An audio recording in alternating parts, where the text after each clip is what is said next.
네. 제가 열흘 전에 우리 그 최성호 집사님, 우리 선주 집사님 어머님, 그 박춘자 성도님의 신방을 위해서 연일에 있는 요양병원에 제가 신방을 갔습니다. 우리 박춘자 성도님은 이제 우리 최장훈 성도님 살아 계실 때, 그때 이제 제가 댁에 신방 가서 예수님을 영접하는 영접 기도도 했고, 박준환 성도님 교회 오셔서 저하고 또 영접 기도를 또 이렇게 하시고 예수님을 구주로 영접하고 복음을 들으시고 예수님을 믿고 또 우리 교회에 오셔서 세례를 받고 또 지금은 이제 연로하셔서 이제 요양병원에 입원해 계시죠. 제가 요양병원에 이제 오래간만에 이제 가니까 제가 어머니 살아 계셨을 때는 이제 요양병원에 한 달에 한 번, 뭐 두 달에 한 번 정도 자주 가서 어머니를 뵈러 갔는데 오래간만에 이번에 요양병원에 갔습니다. 그래서 이제 박준자 성도님 양손을 꼭 잡고 믿음 변치 않도록 하나님 건강 잘 회복하고 하나님 고통스럽지 않도록 도와달라라고 이제 간절히 양손을 잡고 이렇게 기도를 드렸습니다. 박준자 이제 성도님이 이제 그 전에 영접 기도를 할 때 그리고 이제 기도를 할 때 저를 좀 따라해 하셔서 기도를 하십시오라고 이렇게 한 것이 생각나서 그런지 제가 기도를 할 때 저를 따라서 초기에는 이제 좀 이렇게 기도하는 모습을 보였습니다. 이제 믿은 지 이제 얼마 안 되셨고요. 세례를 받은 지도 이제 얼마 안 되셨지만 제가 이제 박준자 성도님을 손을 잡고 기도할 때 그 손을 통해서 오는 그 전율, 힘이 없으신 분인데요. 제 손을 저보다도 꽉 잡으시면서 믿음의 은혜를 달라. 하나님 천국의 소망을 달라라고 하는 그 마음의 기도가 저한테 전달이 되는 거예요. 와, 믿음이 시구나. 단순히 믿는 이 믿음이 세례를 받은 지 얼마 안 되셨고 연로하시고 지금 이제 이제 생명의 씨앗이 싹튼 지가 얼마 안 됐음에도 불구하고 믿음이 크구나 하는 그 너무나 감동이었습니다. 이 손으로 이제 전율이 느껴지는데 믿음이 충만하신 것에 제가 막 많은 은혜를 받고 왔습니다. 여러분 뭐 또 정반대의 경우도 또 있습니다. 제가 운하교회 집사 때 부목사님 아버님이 이제 지금 곧 임종이 이제 가까워서 부목사님께서 저한테 요청을 하셨습니다. 집사님, 아버님이 지금 임종이 가까우신데 함께 가서 저 병원에 가서 좀 기도를 같이 해주면 안 되겠습니까? 라고 해서 네, 같이 가시죠 해서 이제 임종하는 아버님을 이제 뵈러 갔죠. 그래서 마지막에 부목사님께서 그 아버님을 그 천국에 이제 보내게 하려고 막 절절히 아버님에게 그 복음을 전하면서 아버님 지금 예수님을 영접해야 됩니다. 이 마지막 이 순간에 영접하셔서 천국 가셔야 됩니다라고 막 울면서 매달리면서 부목사님이 기도하시고 저도 옆에서 정말 간절히 같이 함께 기도했습니다. 근데 너무 이렇게 힘이 다 빠지셔서 연로하셔서 돌아가신 그분이요. 놀랍게도 나는 예수 안 믿고 지옥 간다 하면서 이빨을 으득으득 가는 것을 제가 보고 그 모습을 하면서 마지막으로 돌아가셨는데 그 모습을 본 그 부목사님께서 거의 실신하다시피 기절하다시피 절망 가운데 쓰러지고 저도 그때의 모습이 너무나 충격이었습니다. 정말 이 아들이 목사로서 영혼을 살리면서 이렇게 간절히 아버님한테 마지막 예수님을 영접하라고 기도하는데 힘이 하나도 없는 그분이 이를 갈면서 나는 예수 안 믿고 지옥 갈란다 라고 하는 그 모습을 보고 엄청난 충격에 너무나 안타깝고 너무나 마음이 아팠습니다. 여러분 우리가 천국에 가는 하나님의 백성이 된다는 것은요 전적인 하나님의 은혜인 줄 믿습니다. 우리 예수님을 믿음으로 구원을 받습니다. 결국은 이 믿음이 우리가 영원히 죽고 영원히 사는 결정적인 원인이 이 믿음이라는 것이죠. 사람은요 죽음이 세 가지가 있습니다. 하나님과 끊어지고 죄를 지어서 아담이 하나님과 끊어질 때 영적인 사망이 있게 되고 그 다음에 우리가 육신이 죽을 때 육신의 그런 사망이 있게 되고 마지막으로는요 하나님의 심판대 앞에서 믿지 않는 사람은요 영원한 사망이 있는 것입니다. 우리가 영원한 사망에 처하지 않고 영원한 생명으로 가는 것은요 믿음으로 말미암는 믿음으로 구원을 받는다라고 성경은 기록되어 있습니다. 그만큼 믿음이 중요한 것이죠. 오늘 성경 본문에 보면요, 예수님께서 칭찬하신 믿음의 이방 여인, 외국 여인 한 명이 등장합니다. 오늘 마가복음 본문 말씀을 통해서 오늘의 질문은요, 성도는 어떠한 믿음이 필요할까요? 성도는 어떠한 믿음이 필요할까요?에 대한 교훈을 얻고자 합니다. 오늘 질문이 뭐라고요? 성도는 어떠한 믿음이 필요할까요?에 대한 교훈을 얻고자 합니다. 마가복음 7장 24절 우리 다 같이 크게 읽습니다. 시작. 예수께서 일어나서 거기를 떠나 두로 지방으로 가서 한 집에 들어가 모르게 하시려 하나 숨길 수 없더라라고 합니다. 예수께서 일어나서 거기 동그라미 치시면요, 갈릴리 지방을 떠나서 두로 동그라미 쳐보세요. 두로 지방으로 가서라는 거죠. 이스라엘에서 가장 큰 도시는 어디입니까? 예루살렘이죠. 종교의 중심지, 정치의 중심지, 문화의 중심지가 예루살렘이었는데 예수님은 그 예루살렘에서 북쪽으로 한참 올라가서 시골 마을인 그런 갈릴리에서 병자를 고치고 말씀을 전했습니다. 그럼에도 불구하고 이 소문이 이스라엘 전체에 다 퍼진 거예요. 그 사람들이 구름대처럼 예수님에게 몰려온 것입니다. 병을 고치기 위해서, 자기의 소원을 이루기 위해서 예수님에게 몰려온 것입니다. 그래서 그 무리 안에는 종교 지도자들도 있었습니다. 무슨 일이야 하고 이렇게 봤는데 예수님께서 하나님 말씀을 선포하시고 기적을 행하는 걸 보고요, 종교 지도자들이 깜짝 놀란 거예요. 어디서 이런 능력이 나왔는가 깜짝 놀란 거예요. 그리고 평소에 사람들이 종교 지도자들에게 와서 신앙적인 질문을 하고 그 답변을 함으로써 많은 사람들이 종교 지도자들에게 평소에 왔습니다. 그런데 이 사람들이 전부 다 예수님한테 간 거예요. 그러니까 이들의 결론은, 종교 지도자들의 결론은 예수님을 어떻게 하든지 없애야 되겠다. 결국은 나중에 예수님을 죽여야 되겠다라고 생각하는 것이죠. 많은 사람들이 오병이의 기적, 보리떡 5개, 물고기 2마리로 2만 명을 먹이시고, 그리고 병든 자를 고치고, 불치병들을 다 고치고, 하물며 죽은 자를 살리시는 기적을 행하신 거예요. 야이로의 딸, 그 12살 된 딸도 죽었는데도 불구하고 살리시는 기적을 행하니까 많은 사람들이 예수님에게 몰려 들어간 겁니다. 그러니까 예수님께서요, 종교 지도자들이 가서 공격하고 있죠. 많은 사람들이 예수님에게 병 고쳐달라고 가고 있으니까 심신이 많이 지치신 거예요.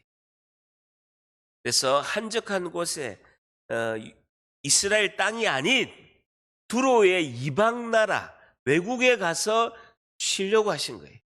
사람이 한적한 곳에 가셔서 아무도 모르게 숨어서 쉬시려고 한 것이 오늘 이 말씀이십니다.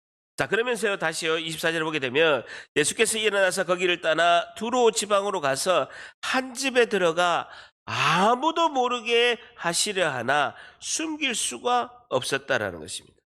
사역을 위해서 숨고르기를 하시고요, 그리고 예수님을 죽이러 가는 그 무리들을 위해서, 무리들을 피해서 잠깐 쉼을 가지고 계시는 예수님의 모습을 볼 수가 있죠. 여러분, 쉼은요, 새로워지는 힘이고 새로운 역사를 위한 휴식이기도 합니다. 육신과 마음이 무리가 될 때는요, 쉼이 필요한 것을 볼 수가 있죠. 여러분, 서울에 가게 되면요, 3호선의 지하철을 타고 강남에 있는 일원역에 내리면요, 엄청나게 큰 병원이 있습니다. 그 병원 이름 뭡니까? 안 가봤습니까? 네. 강남에 가면 3호선을 타고 강남 그 1원역에 내리면 내리자마자 엄청나게 큰 병원이 있어요. 그 병원 이름 뭡니까? 삼성의료원이에요. 삼성의료원. 여러분, 삼성이 어떤 대한민국 1등 기업이죠. 엄청나게 연봉을 많이 주고 복지도 좋고 교육도 많이 시킵니다. 대신에요, 엄청나게 일도 많이 시킵니다. 과도한 일을 시키고 열심히 밤새도록 일 시키고 그 번 돈으로 삼성의료원에 돈 주고 병치료 받는 거예요. 여러분, 잠실에 가보면요, 대한민국 최고 3차 병원을 넘어서 4차 병원, 대한민국 최고로 좋은 병원이 있습니다. 어디입니까? 서울 아산병원이죠. 서울 아산병원 어디서 지었습니까? 현대중공업이 지었잖아요. 현대중공업에서 열심히 일하고, 그리고 은퇴할 때 돼가지고 그 병 얻어가지고 열심히 서울 아산병원 가가지고 치료받는 거예요. 여러분, 한 사람이 평생, 일평생 병원 치료비로 쓰는 돈이 얼마인 줄 아십니까? 대충 얼마쯤 될까요? 한 사람이 병원 치료비로 쓰는 돈이요, 1억 6천만 원입니다. 1억 6천만 원. 자, 우리 4인 가족이면요, 얼마입니까? 한 6억 정도를 쓰는 거예요. 병원 치료비로. 뭐라고요? 아니, 의료보험 내고 쓰는 돈이 그렇다는 거예요. 의료보험 내고 쓰는 돈이 그렇다. 일평생 1억 6천. 토달지 마세요. 노년에 우리가 이제 아프잖아요. 노년에 죽기 전에 아픈 기간이 미국은 10개월. 그러니까 내가 건강하다가 좀 아픈 기간이 한 10개월 되면 이제 이 땅의 삶을 마감하는데, 대한민국 사람은요, 마지막에 죽기 전에 9년이라는 세월을 아프면서 치료를 하면서 결국 마지막에 요양병원에서 삶을 마감한다라고 하는 것입니다.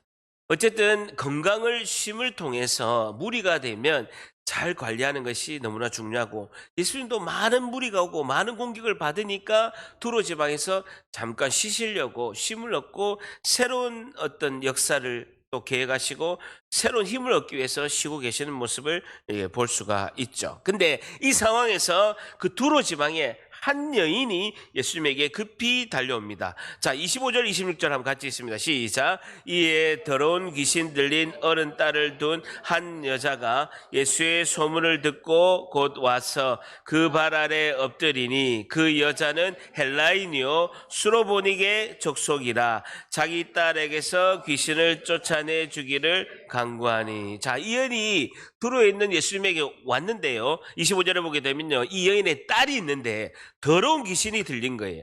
그래서 어린 딸에 더러운 귀신이 들려 있으니까 예수님의 소문을 듣고, 예수님께서 많은 병자를 고치고 귀신을 쫓아낸다는 그 소문을 듣고 곧 와서 예수님 발 앞에 엎드린 거예요. 예수님을 지극히 존경하는 마음으로 발 앞에 엎드려서 그 여자가 간구하기를, 이 귀신 들린 어린 딸의 귀신을 좀 내달라라고 이야기하는 것이죠. 근데 이 여자가 26절에 보면요, 헬라인이요 동그라미 쳐보세요. 헬라인 동그라미 치고, 그 다음에 수로보닉의 족속이다. 수로보닉의 동그라미 쳐보세요. 자, 수로보닉의 족속이다라는 것이죠. 이 여인이 외국인인데, 이방 여자인데 헬라인이다라고 하는 것이죠. 헬라인이라는 것은요, 그 당시에 그리스, 헬라어는요 그리스 말입니다. 그리스. 근데 그리스를 만든 알렉산더가 전 세계를 다 통일했습니다. 그래서 언어를 지금의 영어처럼 헬라어로 다 써라라고 통일한 거예요. 그 그리스 다음에 예수님 시대는요, 로마가 500년 동안 전 세계를 지배했는데 로마의 언어는 라틴어입니다. 근데 라틴어를 쓰지 않고 예전에 쓰던 헬라어를 다 쓴 거예요. 그래서 헬라어를 쓰는 사람, 헬라인이다라는 것은 외국 사람이다 이런 뜻이고, 특별히 수로보닉의 동그라미 보세요. 이거는 수리아의 베니게인이다라는 뜻입니다. 페르시안인이라는 뜻인데, 뭐 소위 말해서 대한민국으로 치면 만주 땅에 있는 사람이다라는 뜻이죠. 그러니까 수리아 지방에 있는 베니게인이다. 이것을 수로보니게인이다라는 것입니다. 베니게인, 이게 보니게, 이 사람들은요 이제 해상에 살면서, 두로와 시도는 해상에 살면서 무역을 하면서 다 부자예요. 특징이 뭐냐면요, 다 부자고 바알 우상을 섬기는 거예요. 여러분, 바닷가 근처에 있는 사람들은요, 배를 타고 이렇게 무역을 하는 사람은 배 사고 나지 않도록 다 우상 숭배합니다. 저도 영도 출신이잖아요. 매일 배 나갈 때 되면요, 그 명태 대가리하고 실타래해가지고 엄마들 나가가지고 바닷가에서 막 이게 재 지내고 무당 불러가지고 막 쿵당쿵당하는 것이 바닷가에 다 우상 숭배하는 거예요. 그러니까 이 여자는 바알을 숭배하는 곳에서 바알 본거지에 있는 사람이에요. 그럼 딸이 귀신 들렸으면 바알 신전에 가서 바알한테 빌어야 되는데, 예수님 소문을 듣고 예수님에게 온 거예요. 아주 특이한 케이스입니다.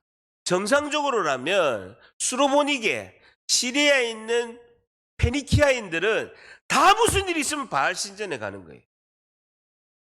바알 신전에 가서 바알이여 바알이여 하면서 빌어야 되는 거예요.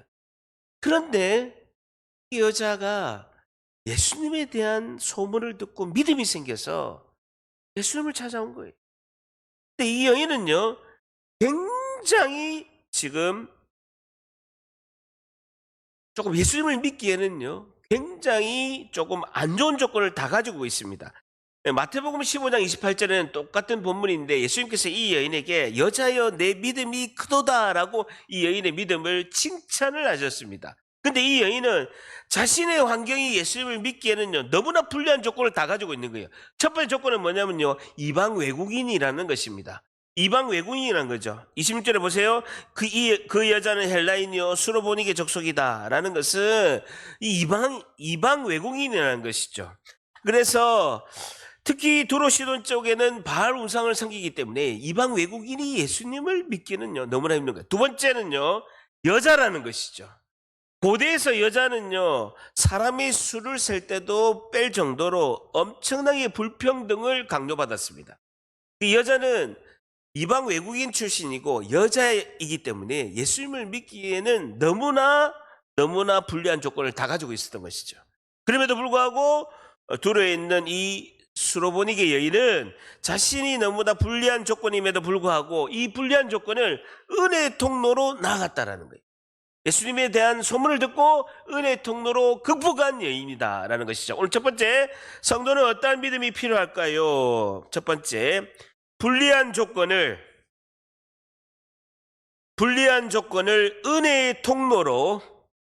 은혜의 통로로 나아가는 믿음이 필요합니다라는 것이죠. 불리한 조건을 은혜의 통로로 나아가는 믿음이 필요합니다라는 것입니다. 불리한 조건을 오히려 은혜의 통로로 나아가는 믿음이 필요합니다라는 것이죠. 여러분, 저를 보십시오. 저는요, 친가 외가 믿는 사람이 하나도 없어요. 그리고 우리 처갓집에도 친가 외가 믿는 사람이 하나도 없어요. 사돈의 팔촌까지 교회 다니는 사람이 단 한 명도 없어요. 그리고 전 장손이잖아요. 제사를 지내고. 그리고 어릴 때 영도에서 태어났잖아요. 매 굿하고 뭐 하나 할 때마다 뭐 손 없는 날 창문 하나 고치는 것도 손 없는 날 해야 되고, 그리고 이사 갈 때도 손 없는 날 해야 되고, 그리고 뭐 사주팔자 매년마다 신년 되면 어머니가 사주팔자고, 우리 어머니 절 40년 다니고 절 3개나 세우고, 그리고 우리 옆집이요, 신내림 무당 신내림 하는 무당집이었어요. 우리 고등학교 동창. 매일 무당구대예요. 바로 우리 집에 붙어 있어요. 매일 쿵당쿵당 아침에 하는 거예요. 제가 예수 믿고 우리 본가에 가면요, 그 옆에 있는 우리 친구 어머니가 무당, 신내림 하는 그 무당이 우리 집에 찾아와요.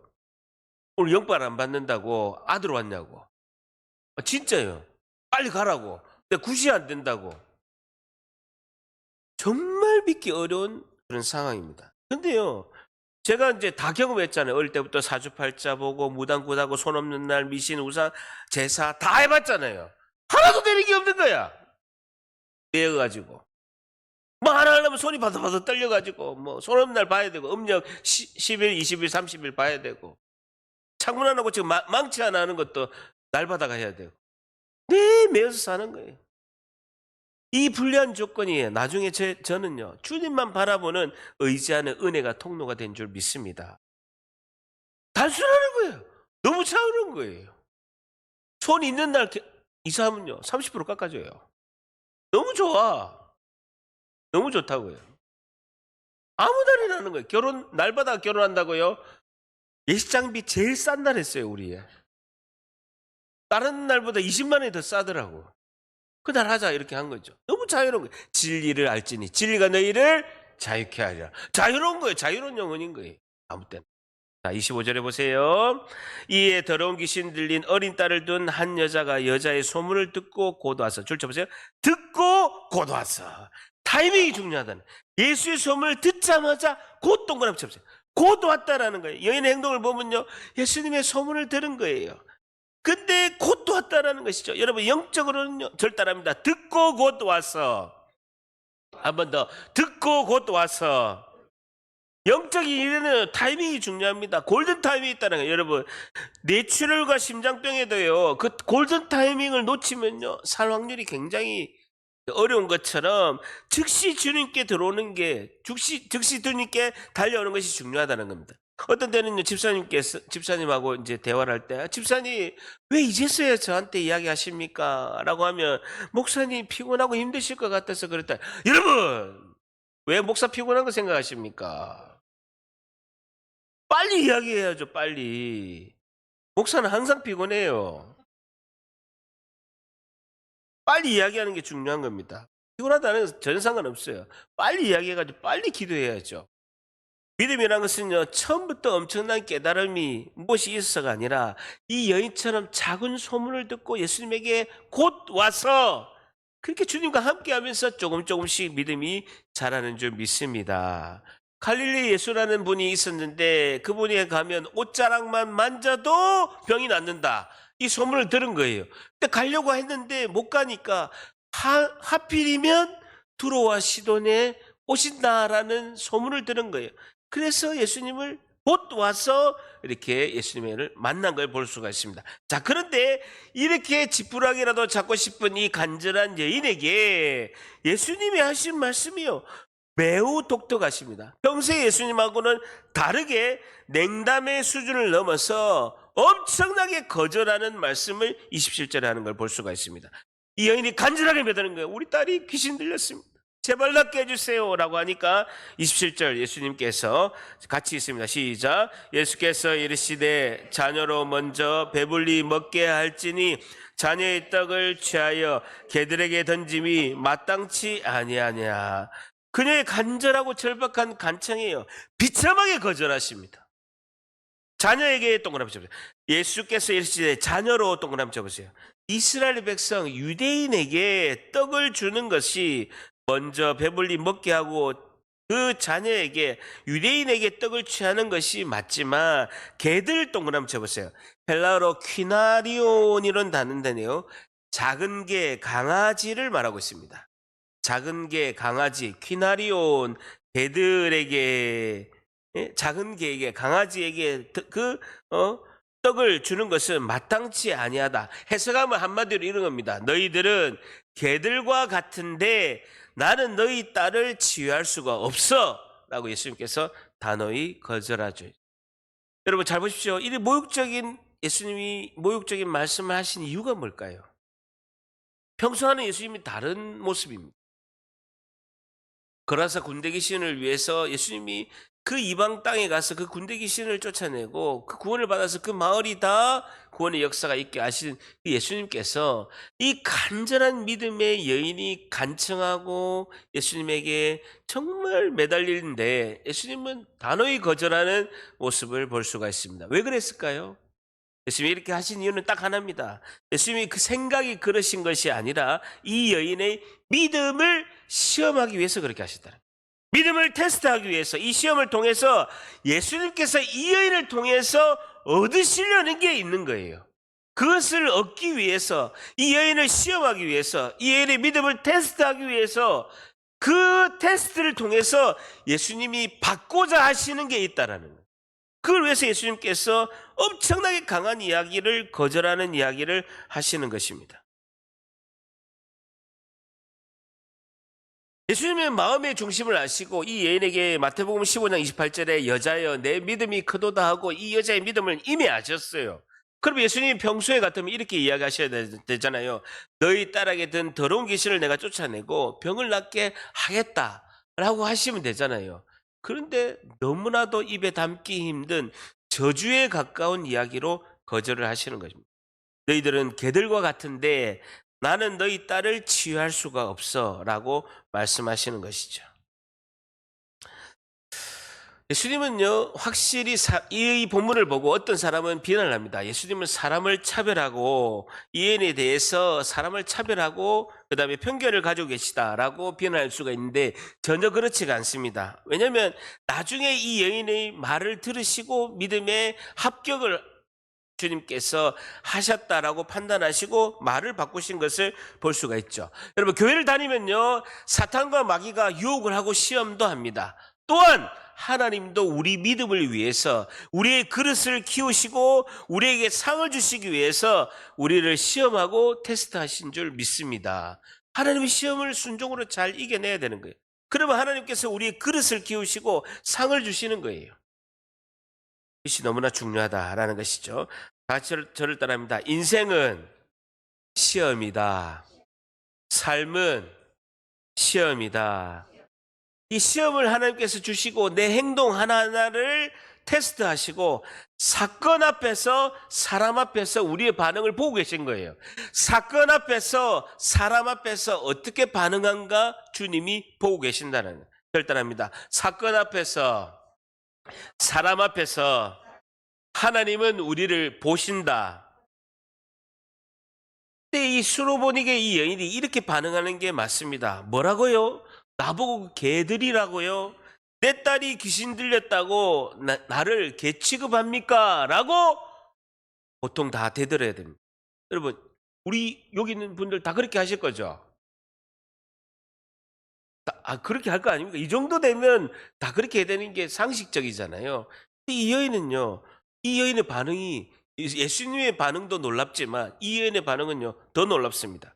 28절 같이 있습니다. 시작. 여자가 대답하여 이르되 주여 올소이다마는 상 아래 개들도 아이들이 먹던 부스러기를 먹나. 줄 쳐보세요. 주여 올소이다마는 이라는 상 아래 개들도 아이들이 먹는 부스러기도 먹나이다. 뭐가 옳습니까? 27절에 자녀로 먼저 이스라엘 백성들에게 먼저 배불리 먹게 하고 이스라엘 백성에게 떡을 취하지만 이방 사람들에게는 그 떡을 주지 않는 것이 옳습니다라는 겁니다.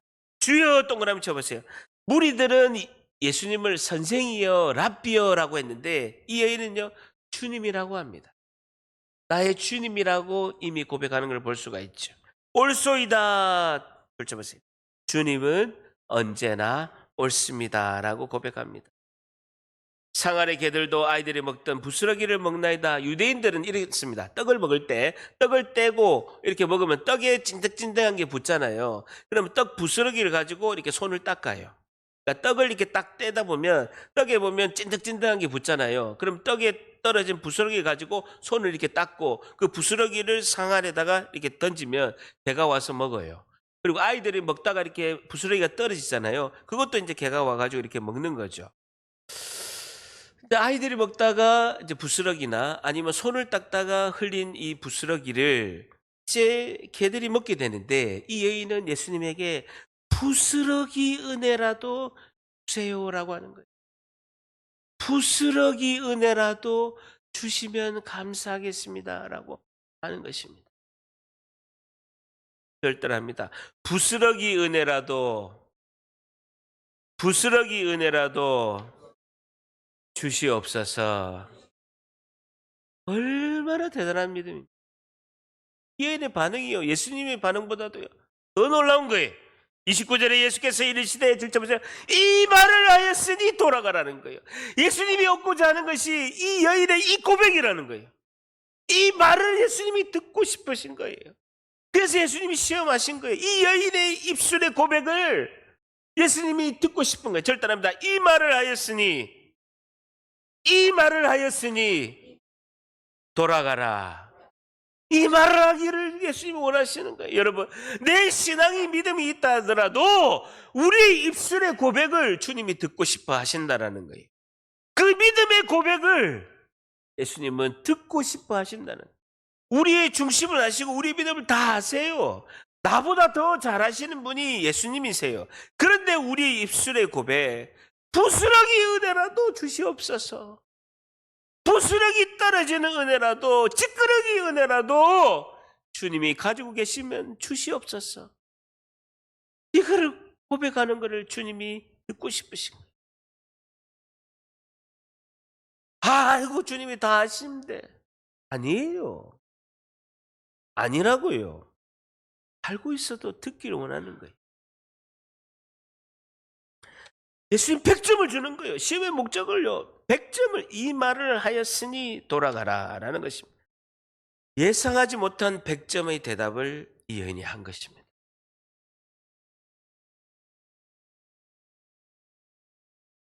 결단합니다. 주여 옳소이다. 무슨 말을 하셔도 주님은 언제나 옳습니다. 이 고백을 듣기 위해 하신 것이다 라는 것입니다. 때로는 우리가 이런 생각이 듭니다. 우리가 간절히 기도하고 주님께 기도하는데요, 주님은 침묵하시고 우리 주님이 우리에게 거절의 마음을 느끼게 할 때가 많이 있습니다. 주님, 내가 이렇게 힘듭니다. 내가 어렵다고요. 내 기도를 듣고나 계십니까? 주님은 살아나 계십니까? 왜 내가 이렇게 기도하는데 주님 침묵하고 계십니까? 라고 거절 감정을 느낄 때가 많이 있다는 것입니다. 이럴 때 우리의 반응이 뭡니까? 포기하고 싶죠. 교회 오기가 싫어요. 기도하고 싶지가 않다고요. 그런데요, 그럴수록 더욱더 기도하며 주님께 나아가야 될 줄 믿습니다. 여러분, 신앙에서 가장 중요한 것이 무엇이겠습니까? 신앙에서 가장 중요한 것은요, 꾸준함과 지속성입니다. 절단합니다. 신앙에서 가장 중요한 것은 꾸준함과 지속성이다. 상황에 요동치 않아야 되는 거예요. 그리고 환경에 일희일비하지 않아야 되는 것입니다. 나의 현실이 있으면 그대로 인정해야 되는 거예요. 하나님의 뜻이 있겠지 하고 고백하는 겁니다. 여러분, 요동치 않아야 되는 거예요. 끝까지 가야 되는 거예요. 지속적이어야 되는 것입니다. 여러분, 신앙이 제일 중요한 건 꾸준한 거예요. 여러분, 학생이요, 꾸준히 공부하는 사람을 앞설 수가 없어요. 여러분, 직장에서 제일 훌륭한 사람이 누군 줄 압니까? 승진하고 막 이렇게 된 사람 아니에요. 정년 퇴직할 때까지 끝까지 다닌 사람이 1등이에요. 꾸준한 것이 힘든 거예요. 지속적인 것이 힘든 것입니다. 오늘 두 번째, 성도는 어떠한 믿음이 필요할까요? 거절을 극복하며 끝까지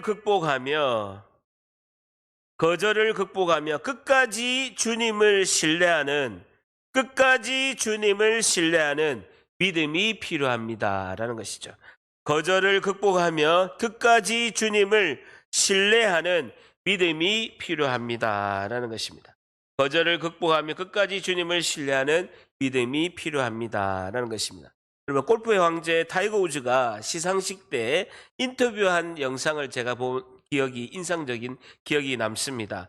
그가 한창 골프를 배우는 청소년 시기 때 그가 옷을 갈아입고 골프화를 신기 위해서는요, 골프장의 클럽하우스에 가서 락카룸에 들어가야 됩니다. 근데 클럽하우스에 들어가서 락카룸에 들어가려고 하니까 너는 피부색이 검은 흑인이기 때문에 클럽하우스에 락카룸에 못 들어간다라는 거예요. 신발을 갈아 신고 옷을 갈아입어야 운동할 수가 있는데 락카룸에 흑인이기 때문에 들어가지 못한다는 거예요. 그럴 때 자기가 거절의 상실감으로 집으로 가지 않고 주차장에서 신발을 신고 옷을 갈아입었다는 것입니다. 거절을 잘 이겨내서 역사상 가장 위대한 골프 선수가 되었습니다. 어떠한 상황에서 우리가 어떠한 믿음을 가지고 선택하는가가 너무나 중요하다는 겁니다. 여러분, 믿음은 거래가 아닙니다. 하나님과 나의 거래가 아니고 믿음은 흥정이 아니라는 것입니다. 믿음은 내 소원의 자판기가 아닙니다. 주님, 내가 믿으니까 이거 해주세요라고, 내가 헌금했으니까 주님 이걸 해주세요라고, 믿음은 내 소원의 자판기도 아닙니다. 내가 주님을 끝까지 믿는다면 계속 끝까지 꾸준히 믿음을 가지고 나아가야 될 줄 믿습니다. 기도가 당장 응답이 안 되더라도 끝까지 주님을 신뢰하는 것, 이것이 너무나 중요한 것입니다. 예수님께서 누가복음 18장 8절에 이렇게 말씀하셨습니다. 인자가 올 때에, 세상의 말세가 될 때에 교회 안에 믿음을 보겠느냐라는 것입니다.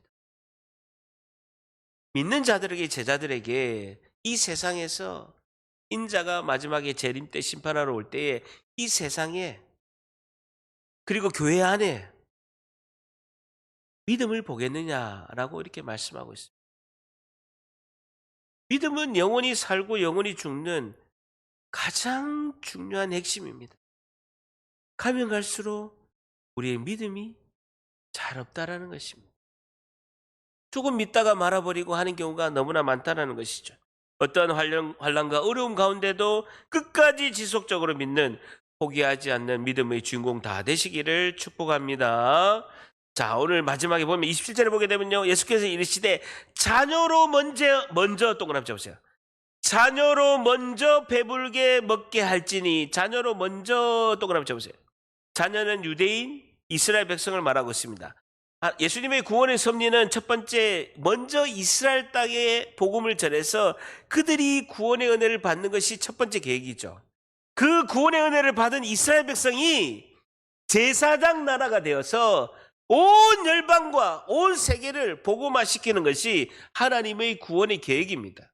근데 이 이스라엘 백성들이 잘 믿지 않은 거예요. 그래서 이스라엘 백성에게 먼저 내가 배불게 먹게 한다라고 말씀하셨을 때 이 여인이 이걸 붙잡은 거예요. 다음은 우리구나. 다음은 이방인 우리구나.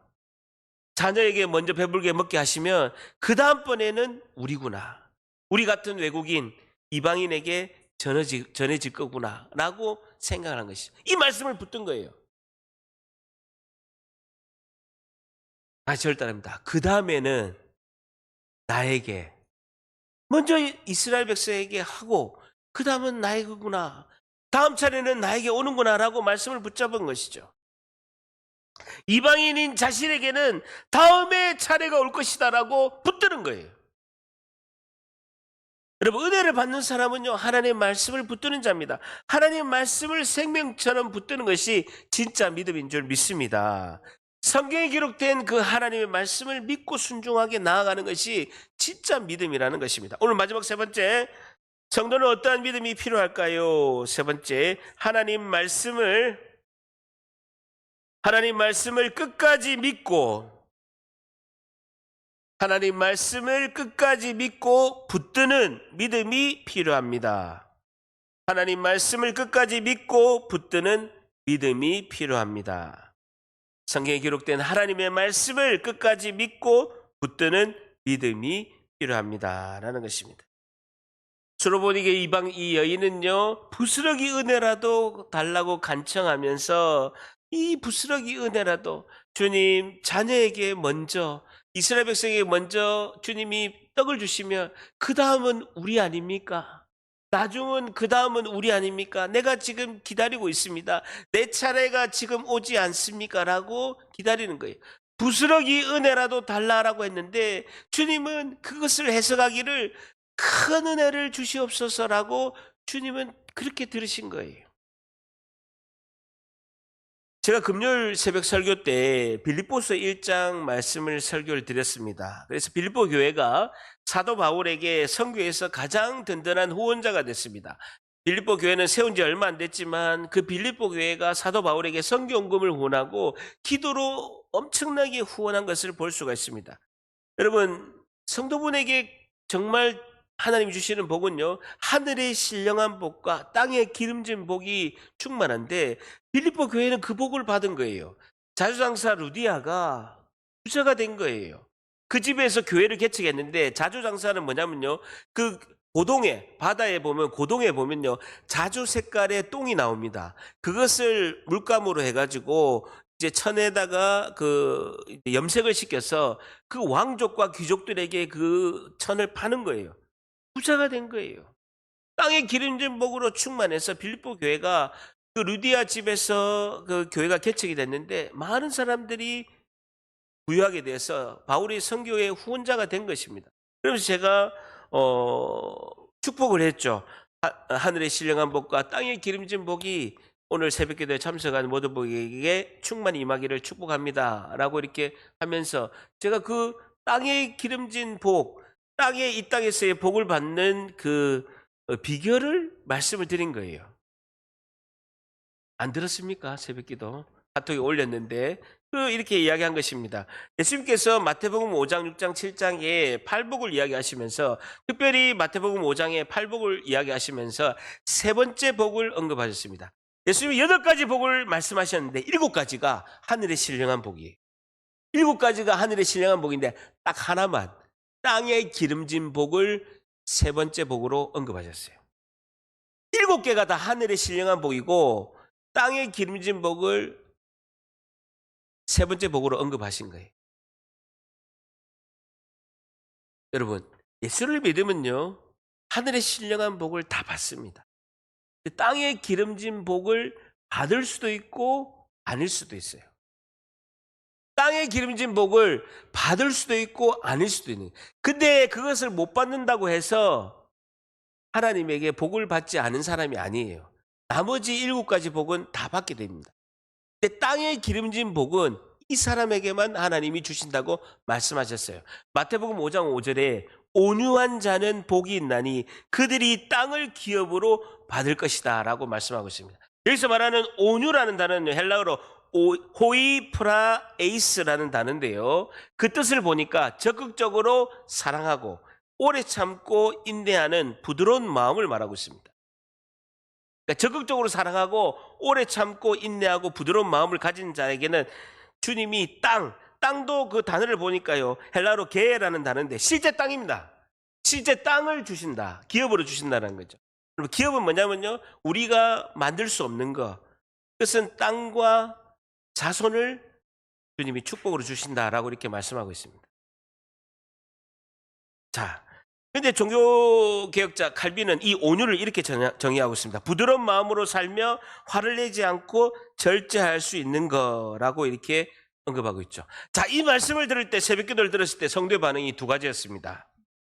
첫 번째, 나는 목사님 부드러운 마음으로 살며 화를 내지 않고 절제할 수 없으니까 하나님께 땅을 받기가 힘들겠네요 라고.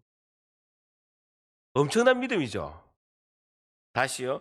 나는 온유한 자에게는 하나님이 땅을 기업으로 주시는데 목사님 나는 부드러운 마음으로 살고 화를 내지 않고 절제할 수 없으니까 하나님께 땅을 받기 힘들겠네요. 엄청난 믿음입니다.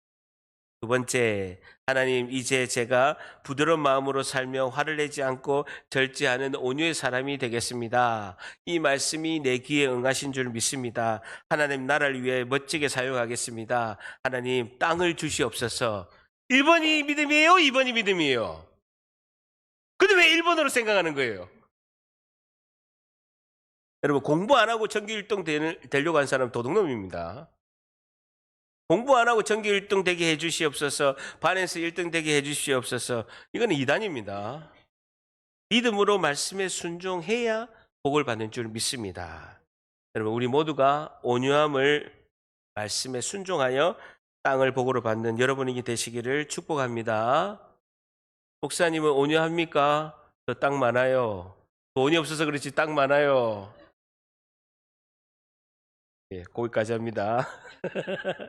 여러분 우리가 인생을 살 때 이제 마무리를 할게요. 후회를 많이 합니다. 뭐 어떤 일이 잘 안 되면요. 내가 지금 사는 게 좀 어렵잖아요.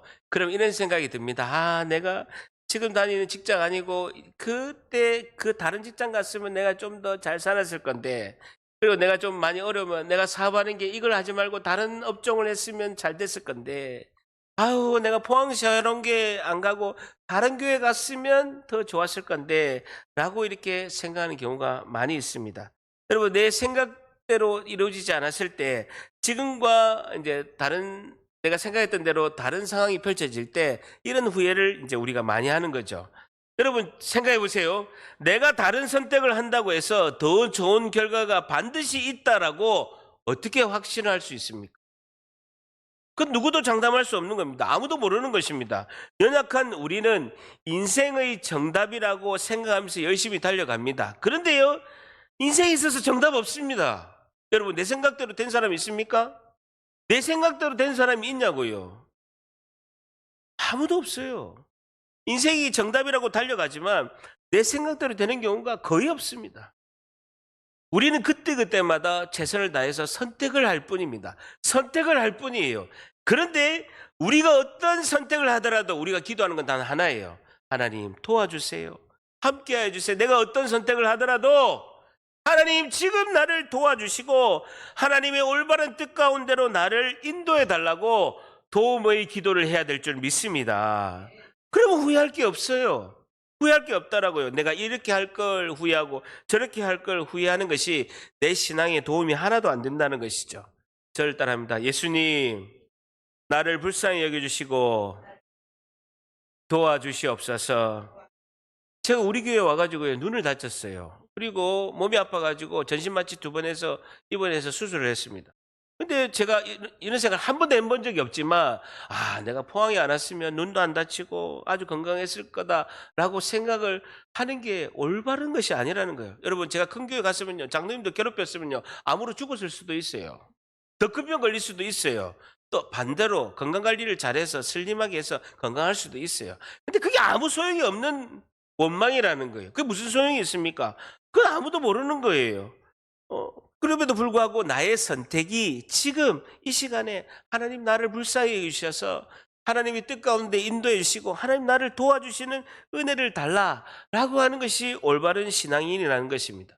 여러분 여기 오늘 계셔서 오늘 등록한 분이 계셨죠? 누굽니까? 박성인 성도님이죠. 계셔서 좀 설교하기 좀 거시기 한데 제가 한번 들어보세요. 부활절날 우리 교회에 처음 오신 거예요. 아마 그전에도 교회에 어디 가신 적이 없었을 거예요. 우리 교회 어쨌든 김상희 집사님이 주무르고 잘해가지고 부활절날 온 거예요.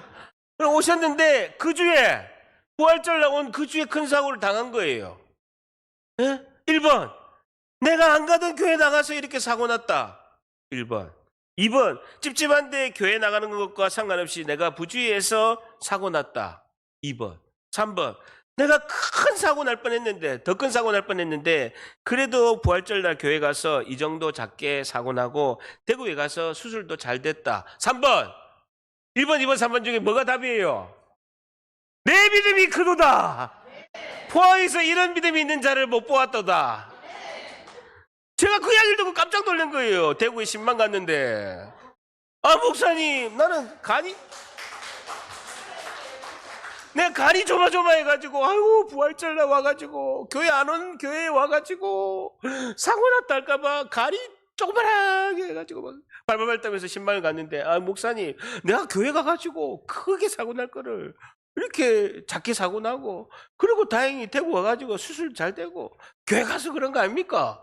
와 포항에서 이만한 믿음이 있습니까? 이게 믿음이에요. 불평하고 원망하는 것이 아닙니다. 내 상황 속에서 감사하고 또 감사하고 주님 은혜를 주셔서 감사하고 나를 도와달라. 이것이 우리의 참 믿음인 줄 믿습니다. 주님이 어떠한 상황에서도 하나님은 언제나 옳습니다. 이 고백이 우리의 삶에 영원히 함께 하시기를 예수님의 이름으로 간절히 축복합니다. 기도하겠습니다.